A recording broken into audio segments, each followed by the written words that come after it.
Welcome to Chillin' 101. We hope this video helps. You start by confirming compatibility. Make sure your browser and OS are up to date so the extension can access audio APIs. Next, install the sound booster from the official store and accept only necessary permissions. This prevents unexpected mic or tab access. Once done, restart the browser and set system volume to about 50% so you have headroom. You do this because boosting amplifies signal. A clean baseline reduces clipping and keeps quality intact.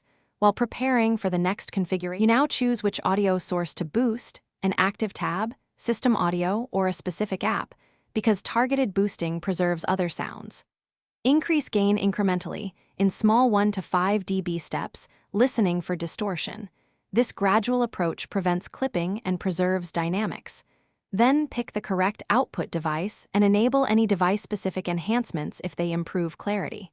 Once set, test with familiar audio at different levels to confirm loudness and fidelity, and make small adjustments to balance loudness versus quality. You finish by running both loud and quiet tests to ensure the booster raises audibility without introducing artifacts. Save a preset for common tasks like meetings and another for media playback so you can switch quickly. Also lock the extension to run on startup if you rely on consistent audio.